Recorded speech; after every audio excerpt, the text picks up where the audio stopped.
¿Qué tal? Bienvenidos a este nuevo estudio. Estamos abordando el Evangelio de Mateo. Ha sido muy emocionante toda esta aventura de poder conocer lo que Mateo quería comunicarnos, primeramente a los oyentes originales y enseguida a nosotros. Me siento muy honrado de compartirles el estudio en este día y bueno, pues vamos a comenzar. Quiero darles un poquito lo que es la continuidad. Él está en este momento, la historia que está narrando Mateo en el Evangelio, pues se supone que terminando el sermón de la montaña, el sermón del monte, un sermón muy desafiante, muy directo, un sermón en donde nos dejaría a todos con una claridad de necesito, soy esa persona a la que tú hablaste, Jesús, soy un hombre o que puede albergar soberbia o arrogancia, o impureza.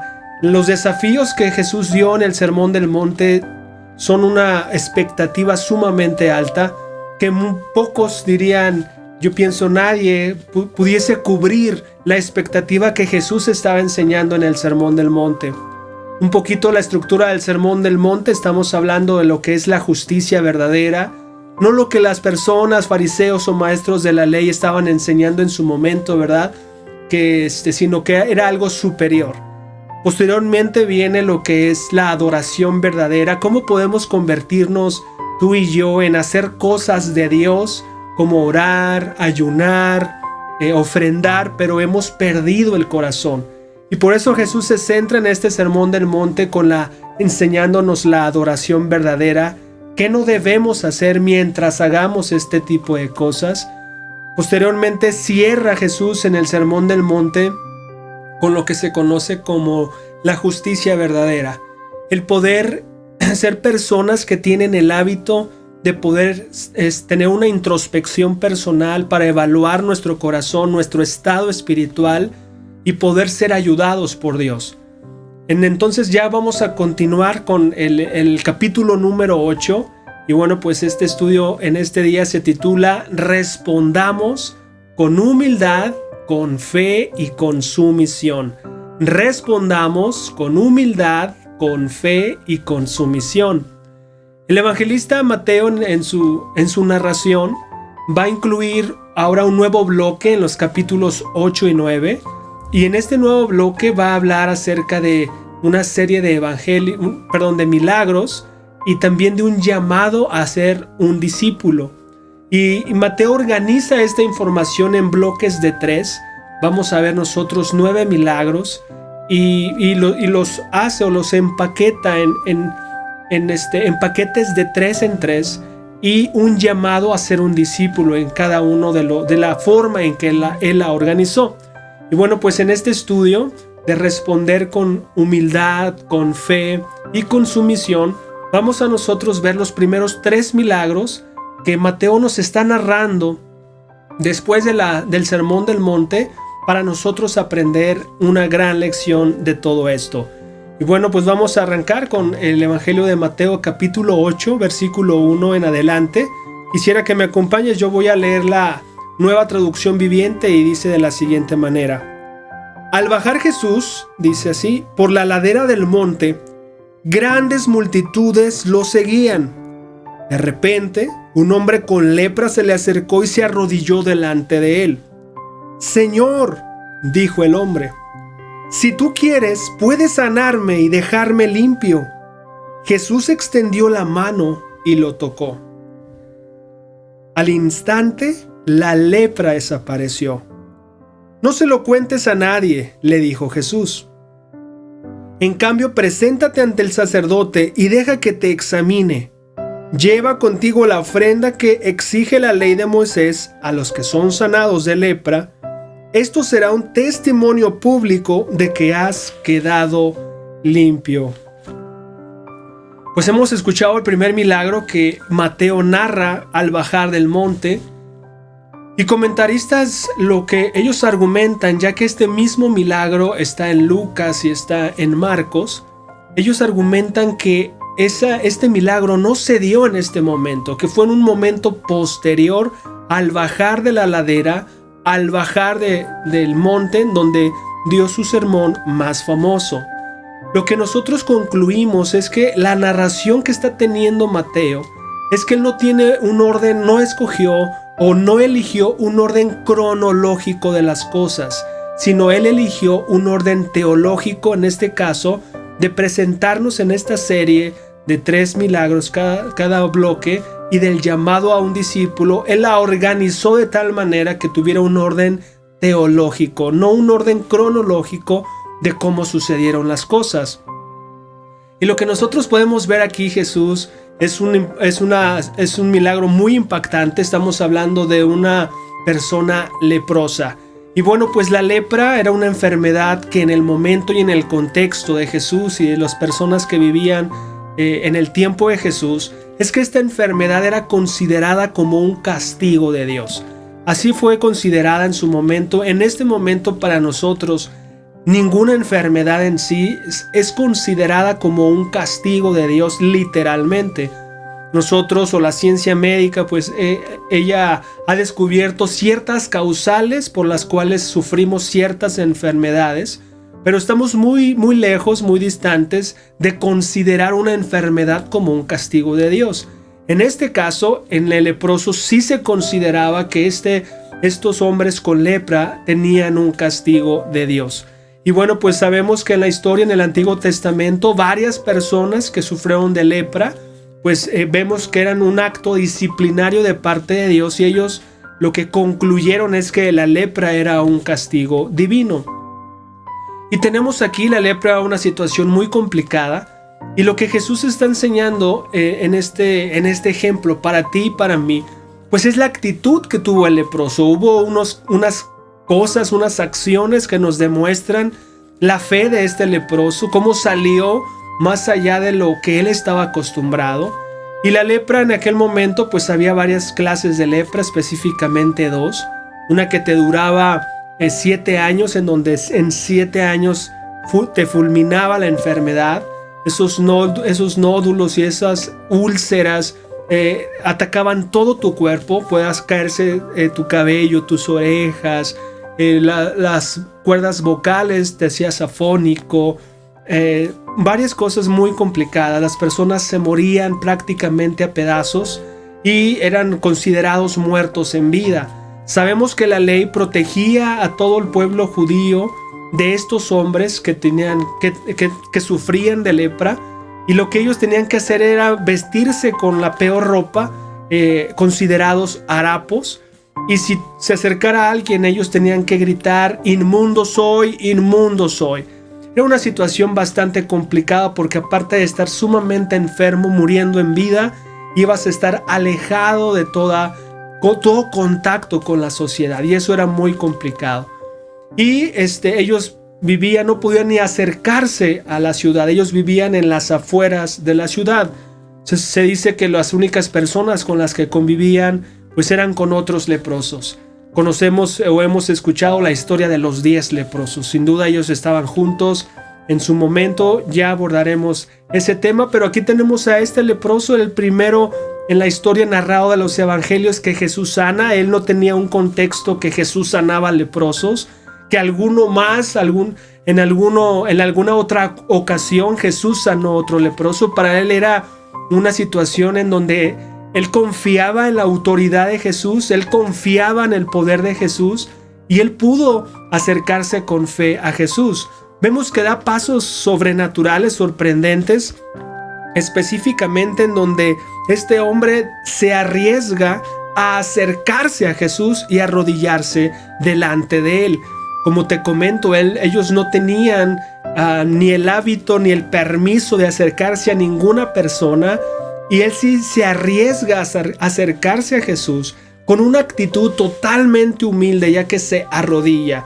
Él confiaba en que Jesús podría sanarlo, y lo que le pide es directa. La petición que le hace: Señor, si tú quieres, le está hablando, puedes sanarme. Nos habla de la humildad total que tenía este leproso. Él sabía y estaba seguro que Jesús tenía la autoridad, pero si Él es el Señor, no podía ir con una actitud exigente de me sanas o me sanas, sino Dios, tú puedes, o Jesús, tú puedes, si quieres puedes sanarme. Y bueno, nosotros podemos ver La respuesta que Jesús le hace a este hombre leproso, le dice: sí quiero, queda sano. Qué palabras tan maravillosas, pero lo más maravilloso de todo esto es que Jesús dice que extendió la mano y lo tocó. Imagínate esa situación de ser tocado por Jesús, en donde has vivido por años aislado de las personas, de ese toque afectuoso. Nosotros hemos experimentado cosas de aislamiento ahora en toda esta temporada mundial, ¿no? Cuánto anhelamos el abrazarnos a la gente que queremos, cuánto necesita nuestro corazón ser abrazado físicamente, el contacto físico. Y bueno, pues tenemos a este leproso. El escuchar que Jesús, como rabino, como maestro, tocó a este leproso es una de las cosas que más le llamaría la atención al escuchar a un judío. Jesús fue más allá, se arriesgó, tocó a este leproso para poder sanarlo. Y bueno, no solamente se preocupó de su salud física, sino también de su salud emocional. Y lo que nosotros podemos ver, la Biblia también nos habla de que el pecado es como la lepra. El pecado nos consume, acaba con nosotros, nos aleja de las personas, acaba con nosotros y nos llega la muerte a través del pecado. Entonces lo podríamos equiparar o comparar a la lepra con el pecado por lo que causa a nuestras vidas en la actualidad. La lepra les causaba la muerte, el pecado nos causa la muerte. La lepra los aislaba de las personas, el pecado nos aísla, dañamos a las personas. Y el pecado acaba con nosotros, nos daña en todos los sentidos. Lo que nos está invitando el Evangelio de Mateo en esta gran historia es que para Jesús no hay imposibles de nuestra necesidad espiritual, de nuestra lepra de pecado, que podamos acudir con confianza con Jesús, a ser limpiados, a ser sanados, a poder ser ayudados de parte del Maestro. No hay un ejemplo que Mateo pudo poner más complicado en la enfermedad como es la lepra, para podernos gritar: no hay situación en la cual tú te encuentres en donde el pecado ya te ha alejado de tus seres queridos, en donde el pecado ya te ha dañado sumamente, físicamente, emocionalmente, y estás a punto de la muerte, en donde Jesús quiere rescatarte. Pero necesitamos responder a Jesús con las mismas acciones que pudo responder este hombre con lepra, con humildad, no exigentes en nuestra forma de que nos sane, que nos ayude, con fe, que lo pueda hacer, puede traernos esa ayuda que necesitamos con nuestra necesidad de pecado, y también siendo sumisos, no exigentes en nuestro corazón para lo que nosotros le estamos solicitando. Es maravilloso, personas venían bajando del Sermón del Monte sintiendo y viendo su necesidad de decir: yo tengo una lepra espiritual tremenda, yo necesito de un Salvador, yo necesito de una limpieza, yo necesito que alguien me ayude. Y Jesús está diciendo con esta historia: yo puedo ayudarte, yo puedo ir más allá, me importas, me preocupas, te estimo, quiero que estés bien. Y lo que es maravilloso, dice que en un instante su lepra desapareció. Eso debe haber sido totalmente increíble. Un hombre en el Antiguo Testamento llamado Naamán fue sanado de su lepra. Dice que su piel quedó como la de un bebé. Yo no sé cómo quedó, cómo quedaron esas cicatrices, si fueron sanadas como ese hombre en la antigüedad llamado Naamán, pero este hombre fue sanado y eso fue maravilloso. En este primer bloque que nos está hablando estos milagros, el Evangelio de Mateo se va a personas que han sido excluidas. Dios tiene gracia para los excluidos. Jesús tiene gracia para los excluidos.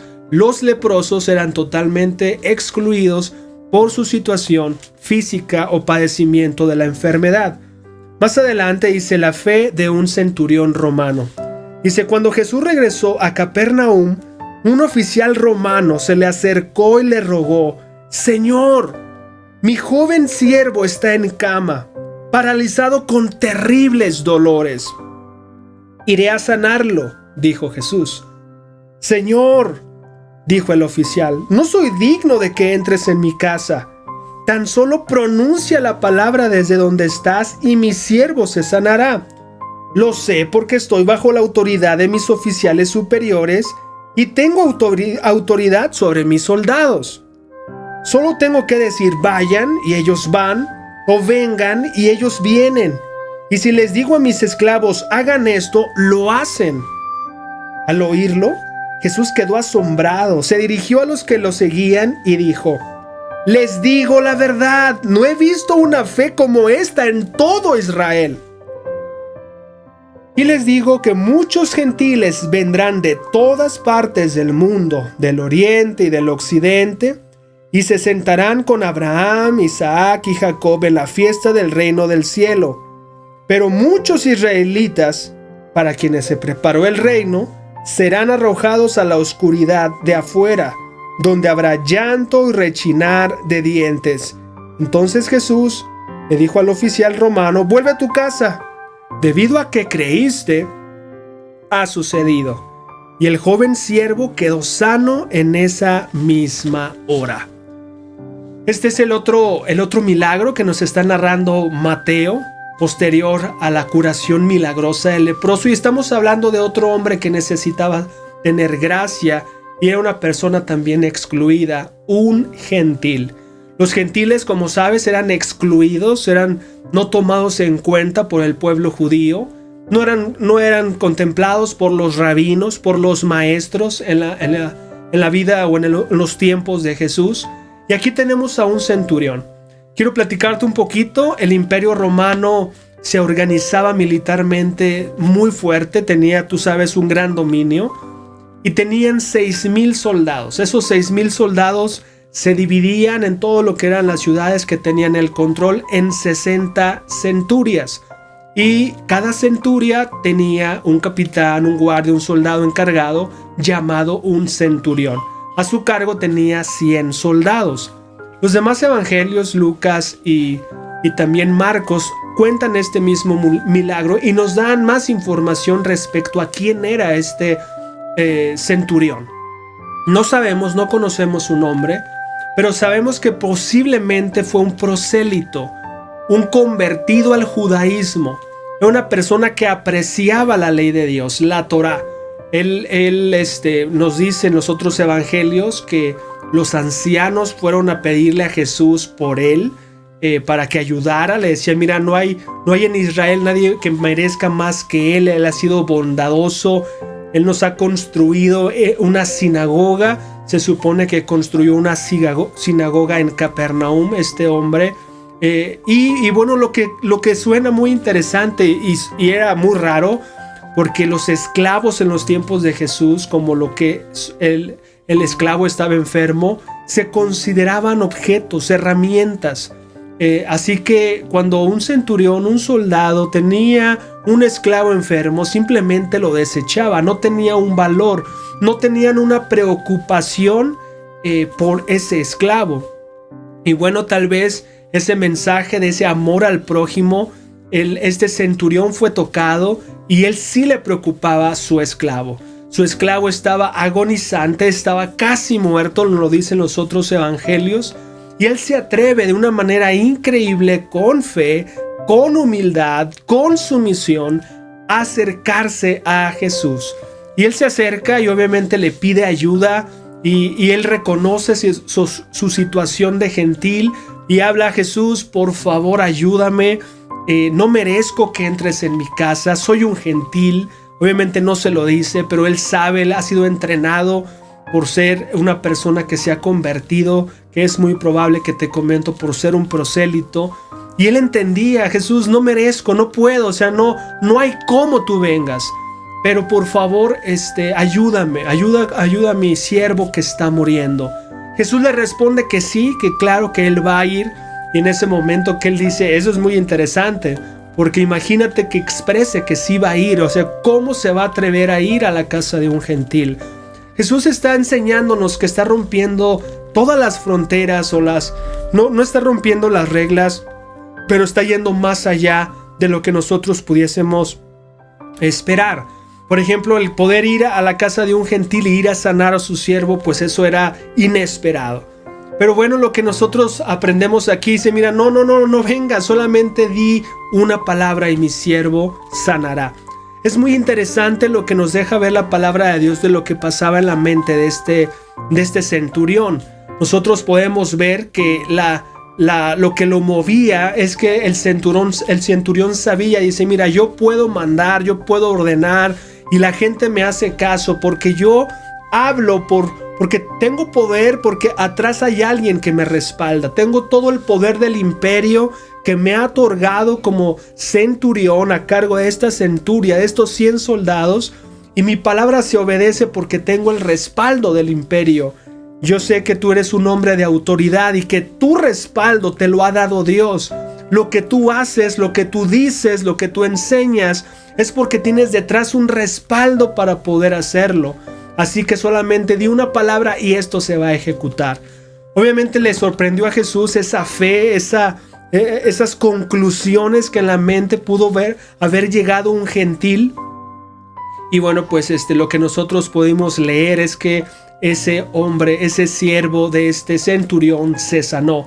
Jesús está aprovechando de toda esta experiencia con todo su auditorio para enseñar varias cosas, pero tú y yo podemos aprender que para Jesús no importa raza, no importa que seas de dónde provengas, de qué familia, Él puede sanarte si tú vienes con la actitud correcta, en el entendido que Él tiene toda la autoridad para poder realizarlo.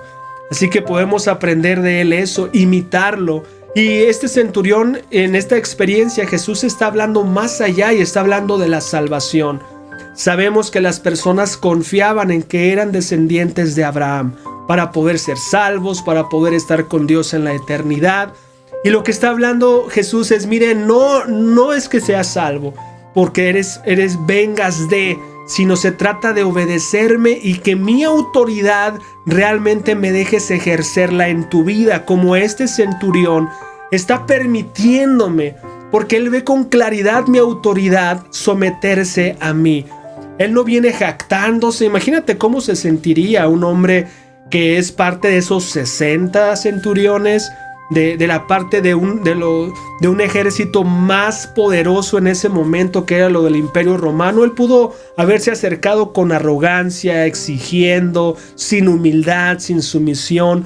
Pero lo que Jesús está enseñando en este ejemplo, este gran centurión, es decir, miren, las personas que van a venir a la vida eterna tienen que tener este corazón, esta fe, esta dependencia en lo que yo soy, y venir sin sus credenciales, que si soy hijo de Abraham, que si soy centurión, soy de la élite militar. Todo eso está fuera de rango para mi bendición en la vida eterna. Está hablando eso y dice, mira, muchos que son gentiles van a poder estar con Dios porque tienen esta actitud. Y hay muchos que confían en otras cosas, que creen que van a estar con Dios por pase automático, no por fe en mí, y se van a quedar fuera. En este sentido, yo quiero que tú y yo pensemos con la fe, con la sumisión, cómo estoy respecto a la vida eterna, en qué estoy confiando, en qué estoy poniendo mi esperanza. ¿Es porque soy de determinada religión o porque mi vida está sometida a Cristo, a su autoridad, y le tengo fe, le tengo humildad, o me comporto con humildad y con sumisión? Así que estamos teniendo la misma línea de gente que era rechazada por los judíos, que eran excluidos, pero Jesús está yendo con ellos para ayudarlos. Posteriormente dice, cuando Jesús llegó a la casa de Pedro, la suegra de Pedro estaba enferma en cama con mucha fiebre. A Jesús le tocó la mano y la fiebre se fue. Entonces ella se levantó, le preparó una comida. Aquella noche le llevaron a Jesús muchos endemoniados. Él expulsó a los espíritus malignos con una simple orden y sanó a todos los enfermos. Así se cumplió la palabra del Señor por medio del profeta Isaías, quien dijo: se llevó nuestras enfermedades y quitó nuestras dolencias. Aquí tenemos a otra persona excluida por la gente natural del tiempo de Jesús, que eran los judíos, y estamos hablando, las mujeres también eran excluidas. por una parte. Por otra, lo que nos está enseñando el Evangelio es que esta mujer padecía de fiebre. Nosotros cuando leemos esto pensamos en la temperatura y listo, ¿no? Pero ella no tenía fiebre como un síntoma, sino tenía fiebre como una enfermedad. Posiblemente un tipo de malaria o alguna otra enfermedad que le causaba una temperatura alta. Dicen los otros evangelios, Lucas y Marcos, que los familiares le suplicaban a Jesús que le pudiese sanar, en este caso a la suegra de Pedro. Nuevamente una mujer con fiebre que, al igual de lepra, un judío no la tocaría porque también sería contaminada. Esta regla de no tocar a alguien con este tipo de situaciones de enfermedades como la fiebre no era dado por Dios en Levítico, sino ya fue una costumbre que se impuso, como muchas otras cosas que se impusieron por los mismos judíos. Eso no está establecido por Dios, que al tocar a alguien con fiebre tú te podrías contaminar, sino era ya parte de lo que ellos, como las otras enseñanzas, recuerdas que le agregaban a la palabra de Dios. Era una de las cosas que ya habían agregado, de no tocar a alguien con fiebre. Y Jesús va con compasión, con misericordia nuevamente a alguien excluido, a mostrarle gracia. Y lo que hace es tocarla de su mano y ella sanó al instante. Es muy interesante lo que Mateo quiere comunicarnos acá. Cómo es que, la primera acción que ella hace es ponerse a servirlos. A servir a Jesús, a servir a los acompañantes. La palabra servicio utilizada acá no solamente implica que los sirvió en ese momento, sino habla de un servicio constante. Y bueno, pues se considera que la suegra de Pedro sería la primera del grupo de mujeres que sirvió a Jesús durante su ministerio. Algo que nos tiene que impactar en nuestro corazón es que imagina al leproso, imagina a ese siervo que fue sanado con tan solo una palabra y toda la autoridad, este toque sanador de Jesús para con esta suegra de Pedro. Lo que se espera de un hombre así es gratitud. Lo que se espera de un hombre agradecido es que responda de alguna manera. Y lo que nosotros necesitamos evaluar es qué tal está nuestro servicio a Dios. O sea, solamente voy a querer las buenas con Jesús, que me sane, que me ayude, que me perdone mis pecados y hasta ahí. O yo también voy a ponerme a su disposición para servirlo. La realidad es lo que nos está enseñando con esta esposa o suegra de Pedro, a poder tener un corazón de agradecimiento en servirlo, en servir a su reino, en servir a su propósito, porque algo que ha hecho con nosotros ha sido sanarnos, ayudarnos, perdonarnos. No podemos ser indiferentes a tremenda compasión y misericordia por parte de Dios hacia nuestras vidas.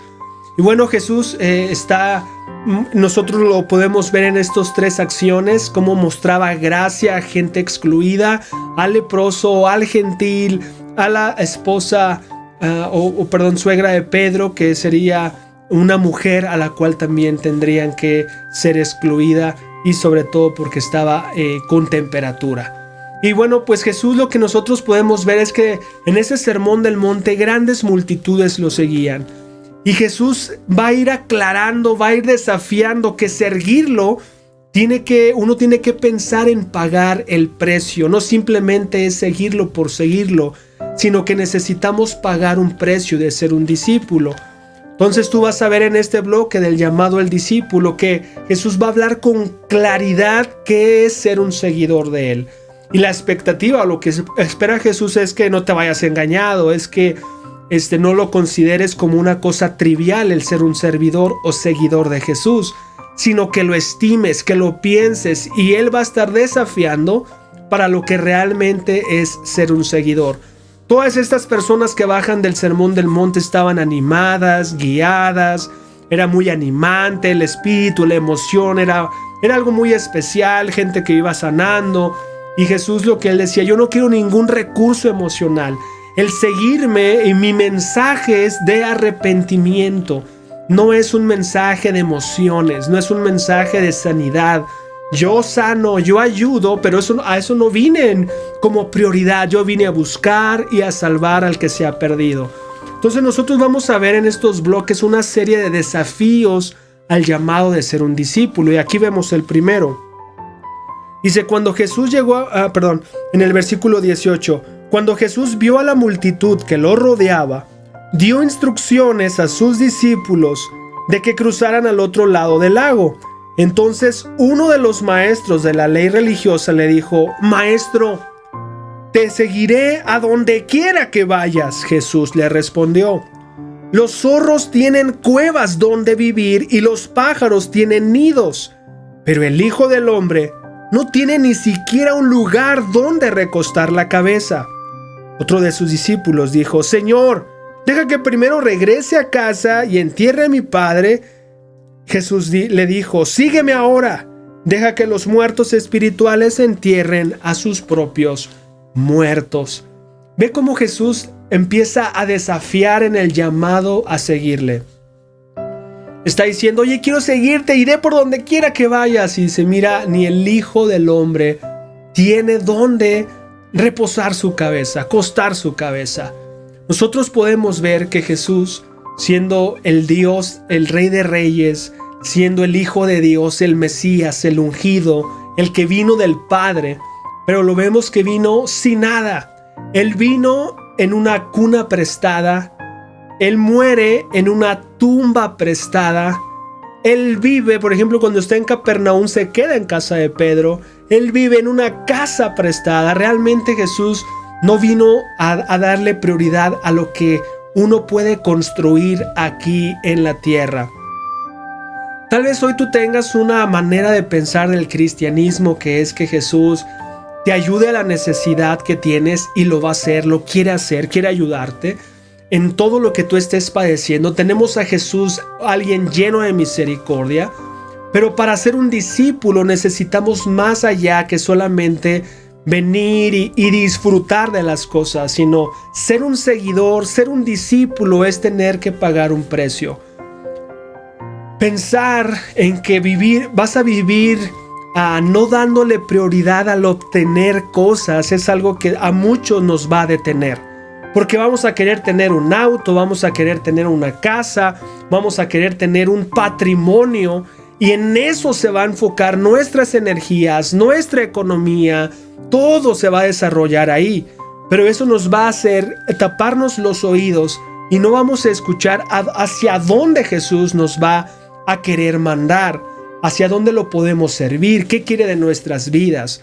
Por eso dice, ¿quieres seguirme? Mira, ni el Hijo del Hombre tiene dónde recostar su cabeza. Piénsalo, ¿quieres venir? Aquí necesitas poner las prioridades en el orden correcto. Y nos dice y nos grita, obviamente sabemos que el patrimonio no es algo malo, pero si tu vida va a ser y vas a dedicar tus horas a solamente buscar patrimonio, el reino de Dios no es para ti. Eso te va a impedir seguir a Jesús y hacer su voluntad, porque vas a estar ocupado, porque tu agenda va a estar llena de todo eso y no vas a poderle dar tu tiempo, tu corazón a Jesús y a lo que Jesús te pida. Así que tú tienes que estimar hoy, oye, yo quiero ser un seguidor de Jesús. Qué increíble que tiene compasión de esa lepra espiritual que tengo, de esa fe y esa autoridad para poder sanarme, de que no tiene, yo quiero servirlo, pero Jesús nos puede decir y nos va a decir en este momento con esta escritura, piénsalo, tus prioridades tienen que cambiar, porque tú no puedes dedicarte a poder invertir todo tu tiempo a otras cosas que no soy yo debo ser tu prioridad.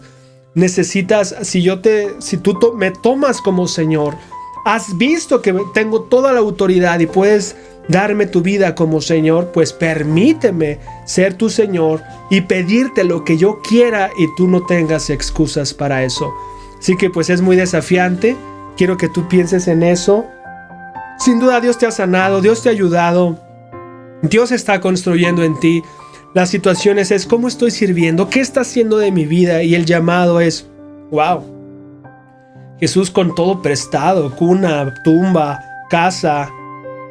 Yo yo viviría para el reino y estaría dispuesto a humillarme y tener fe, porque mi tiempo está consumido en ayudar, bendecir a las personas, involucrarme en el reino, y esa va a ser mi prioridad, y esa prioridad me va a hacer invertir tiempo y voy a tener que renunciar a lo otro. ¿Qué va a ser de mi vida? Eso tienes que pensarlo y estimarlo hoy. Pues ese fue el primer bloque.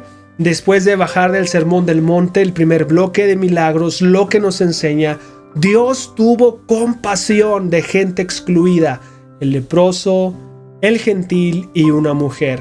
Nos llama a responder con fe, con humildad y con sumisión. Tengamos esa respuesta como el leproso, como el centurión, como la mujer, para poder seguirle a Jesús y poder estar dispuesto a caminar con Él, aunque nos cueste todo. Amén. Bendiciones. Que tengas un buen día.